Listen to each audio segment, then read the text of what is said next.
Money's tight. No birthday this year. My son texted. 3 days later, photos appeared of a party organized by Zoe's parents, who insisted on celebrating. Covering the costs themselves, I commented. Money's tight. Auto payments end tomorrow. The post disappeared quickly, and 32 panicked calls followed. My name is Lorena Price. I am 65.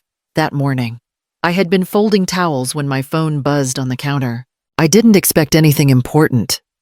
Certainly not a message that would make my hands pause mid-fold. Ethan's name lit up the screen, followed by that short sentence heavy enough to tilt something inside me. Money's tight. No birthday this year. It was not unusual for him to say things like that. Over the years, I had learned to slip into understanding the way other people slipped into comfort quietly, without making a sound.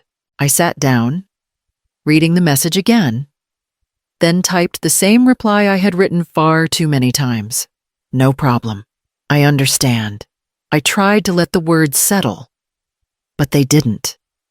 They hovered, uncomfortable and incomplete, like a conversation that had been cut short before truth could show itself. I told myself it was fine. Maybe they really were struggling this month. Maybe Zoe's new job hadn't started yet. Maybe the house expenses in Vancouver had piled higher than they expected. I had covered pieces of those expenses before car insurance, a childcare bill, groceries during tight seasons, so the explanation wasn't impossible. Still, something in the message felt carefully shaped, as if he needed me to accept it without asking for more.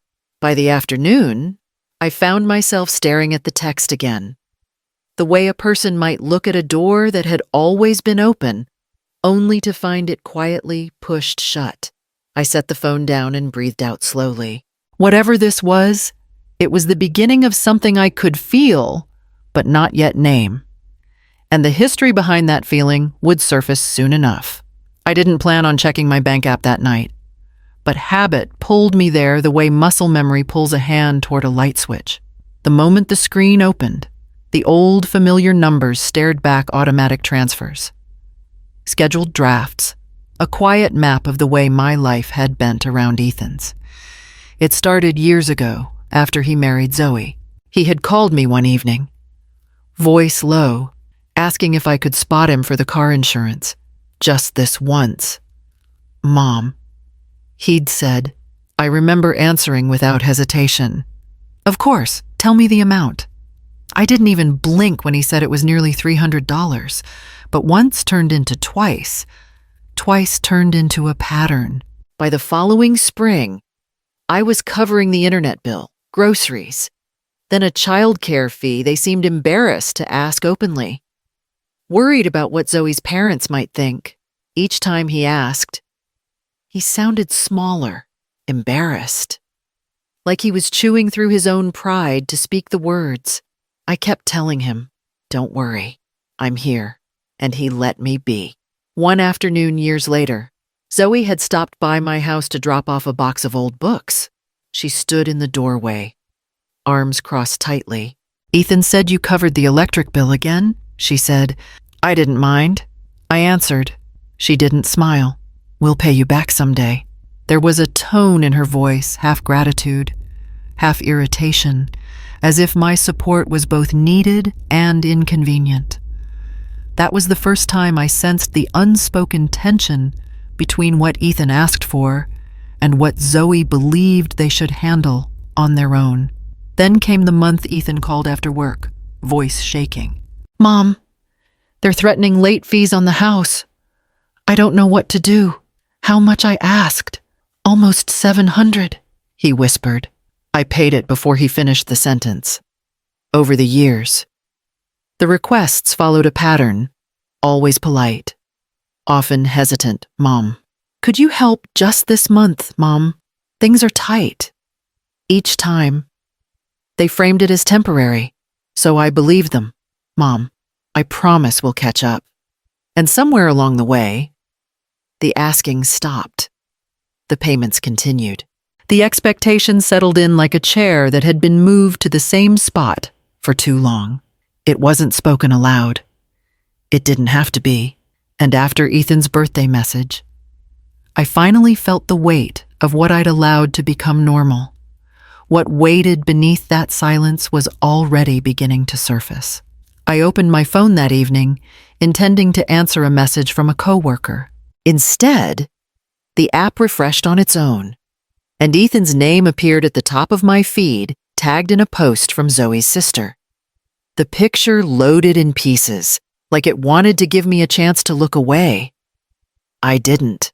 Ethan stood in the center of a bright living room, laughing, a paper crown on his head, unaware that his mother would see these photos before he could share them personally.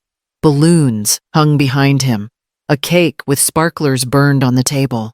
Zoe's parents were there, her brother, 2 cousins I barely knew.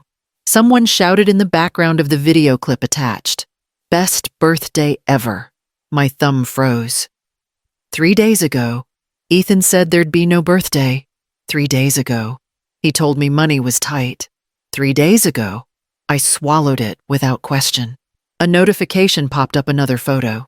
Ethan cutting the cake, Zoe kissing his cheek, her father lifting a glass. I didn't realize Zoe's mother was sitting beside me in the frame until I heard her voice on the video. "I'm so glad we could make this happen for you. Ethan, you deserve it." My chest tightened. My hands didn't shake, they went still. The next picture showed piles of wrapped gifts. "Mom, open ours first." Zoe's niece squealed from off camera. Ethan smiled, wide and unburdened, the way I hadn't seen in a long time. Not once did he glance toward the camera the way he used to when he wanted to send a photo to me. My phone buzzed with a new message from Daniel heading home soon. "Want dinner from the deli." I stared at the screen, the images still open behind the text. Something inside me, something I'd held together for years, loosened. The truth was right there, bright, loud, and fully alive without me. I stared at the photo of Ethan cutting his cake until my eyes blurred. My thumb hovered over the screen, not shaking, just steady in a way that felt new. The kind of steadiness that follows a crack finally widening. Daniel stepped into the room, setting a grocery bag on the counter. "You all right?" he asked. I turned the phone toward him. He watched the clip, jaw tightening. "He told you they couldn't afford anything." "I know." My voice came out calm, almost too calm. "Lorena, you don't have to let this slide. You don't." I nodded, though it wasn't his permission I needed. I tapped the comment box. My fingers typed slower than my thoughts, shaping each word with intention. "Money's tight. Auto payments end tomorrow." When I hit post, the room stayed still.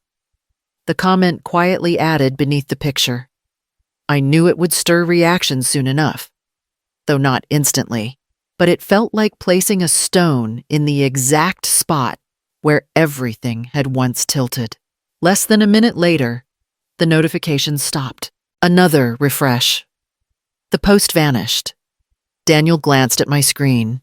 They deleted it fast. I set the phone down, palms flat on the table. The silence in the room stretched. Not heavy, just honest. Finally honest. And something in that honesty settled deep in my chest as the night moved forward. The first call came before I made it to the sink. Ethan's name flashed once, then again. By the 5th call, Daniel looked over. "You gonna answer?" "Not yet," I said, placing the phone face down.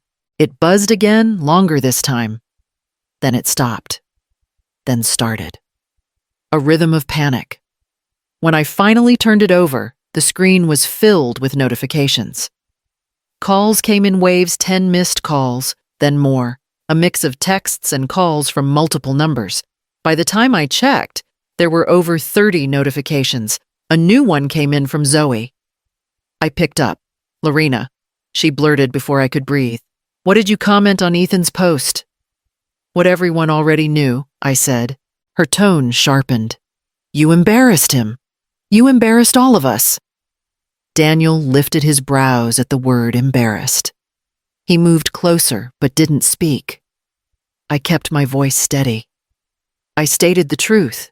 You can't just... She stopped, whispering to someone beside her, Ethan's freaking out. Okay. They removed the post because it was becoming a whole thing. What thing, I asked? She hesitated. People were asking questions we don't want to answer. Another call beeped in. Ethan this time. I need to talk to my son. I said. Zoe exhaled sharply. Fine, but please, don't make this worse. Ethan's voice came through shaky. Mom, why would you do that? Why now? For years I've helped you, I said, quietly, consistently. You told me there'd be no birthday because money was tight. And then I saw it wasn't like that. He cut in. Zoe's family offered. I didn't want you thinking that I wasn't included. I finished. Silence. Then a softer voice. We just didn't think you'd mind. You always understand. The sentence landed with a thud heavy. Familiar. Daniel stepped beside me and rested his hand on the back of my chair, grounding me. I understand more than you think, I said. And the payments end tomorrow. That part doesn't change. Mom, come on, don't do this. Ethan's breath hitched. We need that help right now. Please, the desperation in his voice wasn't about me. I heard it clearly. It was about the structure I'd built for them. The one they leaned on until they forgot it was mine.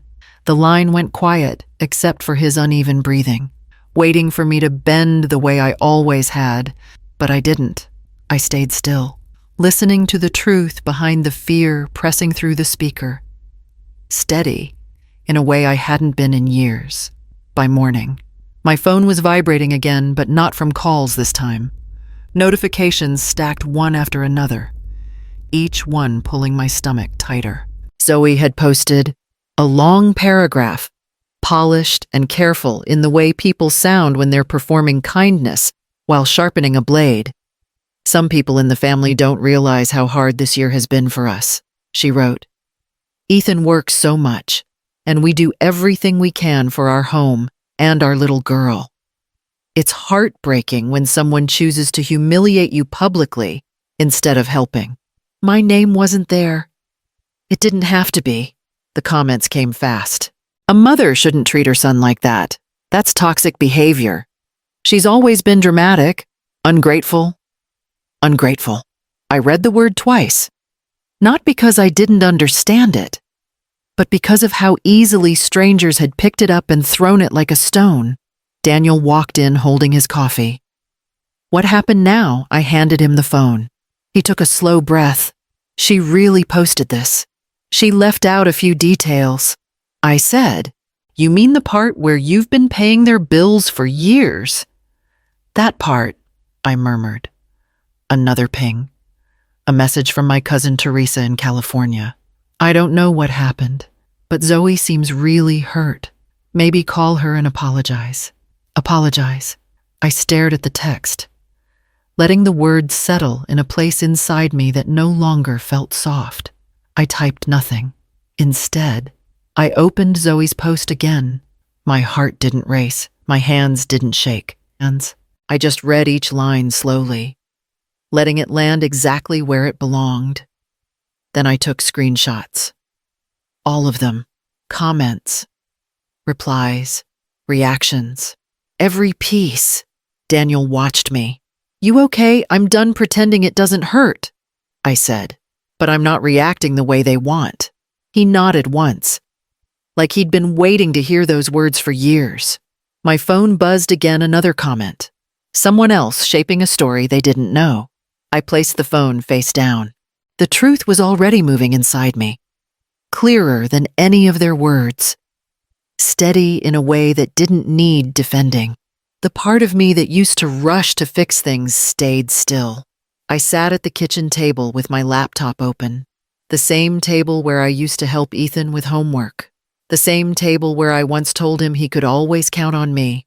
Now I was counting every bill, every transfer, every quiet rescue I'd made without being asked to. Daniel set a mug of tea beside me. You don't have to do it all tonight. I know, I said, but I need to see the truth all in one place. I opened the first account, the automatic car insurance withdrawal. Every month, $298. Click. Canceled. I kept the emergency joint access intact, so Ethan could still retrieve funds if needed. Next was the internet bill linked to my card. $62. Click. Removed. Then the grocery transfers, those small, inconsistent numbers I used to justify as just helping. 35, 50, 70. All gone from the history once I disabled the function. Daniel stood behind me, reading the screen. How long have you been covering all of that, years? I said quietly, longer than I realized. My throat tightened as I reached the house payment I had helped with during the pandemic, almost $700 the first time. Then smaller amounts that somehow kept growing. I remembered Ethan's voice on the phone then, how shaken he'd been. I had stepped in without thinking. I canceled that link, too. A message pinged on my phone, Ethan. Mom, can we talk? Please, not an apology, not acknowledgement, just fear. I didn't respond. I opened the childcare payment I'd covered twice. $182. Click. By the time I reached the last entry, Daniel rested a hand on my shoulder. You're not just canceling payments, he said. You're taking your life back. I'm taking my place back, I corrected. The final window showed a joint access I'd set up for emergencies. Ethan could pull funds if he needed them. I stared at the option to revoke access. My hand didn't shake. Click. The account refreshed. Cleaner than it had ever been.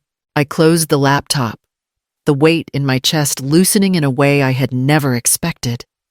Somewhere across the river, in that house I'd helped keep afloat, something would shift when the first bill hit without my name beneath it. I didn't know what would fall apart next. But for once, it wouldn't be me. Chapter 8. The knock at the door. The knock came just after sunset, hard, impatient. Daniel looked over. You want me to get it? I'll go, I said. Ethan stood on the porch, breathing fast, eyes red. He walked in before I finished opening the door. Mom, why would you do that? He demanded. Canceling everything, posting that comment. You made me look irresponsible. You lied to me, I said. He shook his head. It wasn't lying. I was managing the situation. I didn't answer. Let him hear his own words. He exhaled shakily. Zoe's mom planned the birthday. She bought everything. She said inviting you would start drama. I didn't want to fight. So you told me money was tight. I needed something you wouldn't question, he whispered. I didn't want you hurt. You chose the excuse, I said quietly, and you chose the guest list. His face tightened. Shame flickered across it small. Quick, but real. I figured you'd understand, he said. No. You counted on me not pushing back. He rubbed his forehead. You don't get it. Zoe's family expects a certain image. Her dad says a real man shouldn't need help. I already feel weak around him. And hiding behind me made it easier, I said. He didn't argue. Mom, you can't cut the payments like that. We're already behind. The house. His voice trembled. The house you never told me was drowning you, I asked. He swallowed. I didn't want you thinking I failed. Failing isn't asking for help, I said. Failing is letting someone else carry the weight so you can pretend everything's fine. He stared at the floor, breathing unevenly. Please, he said. One more month, just until we catch up. Daniel stepped closer, not interfering, just drawing a boundary with his presence. I looked at my son, seeing all the things he was trying to hide: fear, pride, pressure he didn't know how to name. I'm not undoing the decisions I've made, I said. Ethan's head snapped up. So you're choosing him over me, I'm choosing myself, I said, for the first time in a long time. He looked stunned, like the sentence came from a world he didn't recognize. He stepped toward the door, paused, waiting for the old version of me to call him back. I didn't. The door closed softly behind him. The house stayed still. And for the first time, the stillness didn't feel like loss. The house felt different the morning after Ethan left, quieter, but not the kind of quiet that presses on your chest. This one sat gently in the room, giving me space to breathe in a way I hadn't felt in years. I made coffee and sat at the table without checking my phone first. Daniel walked in a few minutes later. "How are you holding up?" he asked. "I'm steady," I said, surprised by how true it felt. He nodded and didn't try to fill the space with comfort I didn't need. He just sat with me. That somehow felt kinder than any reassurance. The rest of the week moved slowly. I took a morning walk by myself, something I used to rush through. I cooked dinner without wondering if I should save leftovers for Ethan. I sorted old paperwork and realized how many decisions I'd made out of fear he might need something at the last minute. Daniel found me sitting on the couch one afternoon, a stack of envelopes beside me.